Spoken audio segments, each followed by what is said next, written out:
दोस्तों, एक बार फिर गृह मंत्रालय द्वारा मॉक ड्रिल कराने के आदेश दे दिए गए हैं और ऐसा दूसरी बार है जब 28 मई को गृह मंत्रालय द्वारा मॉक ड्रिल कराने के आदेश जारी किए गए हैं। इससे पहले 2025 की 7 मई को मॉक ड्रिल के नियमों को देश भर के राज्यों में लागू किया गया था और 7 मई की रात 1:30 बजे भारतीय सेना द्वारा ऑपरेशन सिंदूर को अंजाम दिया गया था। आपने देखा होगा कैसे भारतीय सेना द्वारा एक ही रात के भीतर पाकिस्तान के 7 आतंकी ठिकानों को निस्तनाबूद कर दिया गया था। लेकिन इस बार मॉक ड्रिल के आदेश पाकिस्तान की सीमा से सटे कई राज्यों में लागू किए गए हैं। जम्मू कश्मीर, पंजाब, गुजरात और राजस्थान जैसे राज्यों में मॉक ड्रिल की घोषणा की गई है। इसके अलावा देश भर में कई शहर ऐसे भी हैं जो पाकिस्तान की रेंज में आते हैं। भारत के उन सभी शहरों को भी मॉक ड्रिल के नियमों का पालन करना होगा। लेकिन अब गृह मंत्रालय के इन आदेशों को लेकर लोग सोच में पड़ गए हैं और सवाल उठाने लगे हैं कि क्या एक बार फिर मोदी सरकार देश के नागरिकों को सरप्राइज देने जा रही है। क्या मॉक ड्रिल के आदेश जारी होने के कुछ ही समय के बाद भारत एक बार फिर ऑपरेशन सिंदूर जैसी घटना को अंजाम दे सकता है? इन सभी सवालों के जवाब पीएम मोदी के 10 सेकंड के इस भाषण में आपको मिल जाएंगे, क्योंकि पीएम मोदी ने एक बार फिर मंच से खड़े होकर साफ कह दिया है, इस कांटे को अब पूरी तरह से खत्म करने का समय आ गया है और इसीलिए अब से हम पाकिस्तान की गोली का जवाब गोले से देंगे और ईंट का जवाब पत्थर से। सुनिए पीएम मोदी का वो तेवरों से भरा भाषण। आप मुझे बताइए,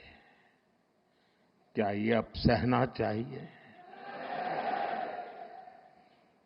क्या गोली का जवाब गोले से देना चाहिए? ईंट का जवाब पत्थर से देना चाहिए? ये कांटे को जल मुर्द से उखाड़ देना चाहिए? आशा करते हैं प्रधानमंत्री नरेंद्र मोदी के भाषण को सुनकर बहुत कुछ समझ चुके होंगे। हो सकता है एक बार फिर भारत की सेना बड़ी कार्रवाई करने की फिराक में हो, क्योंकि एक बार फिर भारत में ड्रोन भेजे जाने की खबर है और इस बार ये ड्रोन पाकिस्तान की ओर से नहीं, सबसे ज्यादा शांत रहने वाले बॉर्डर नेपाल की ओर से आए हैं।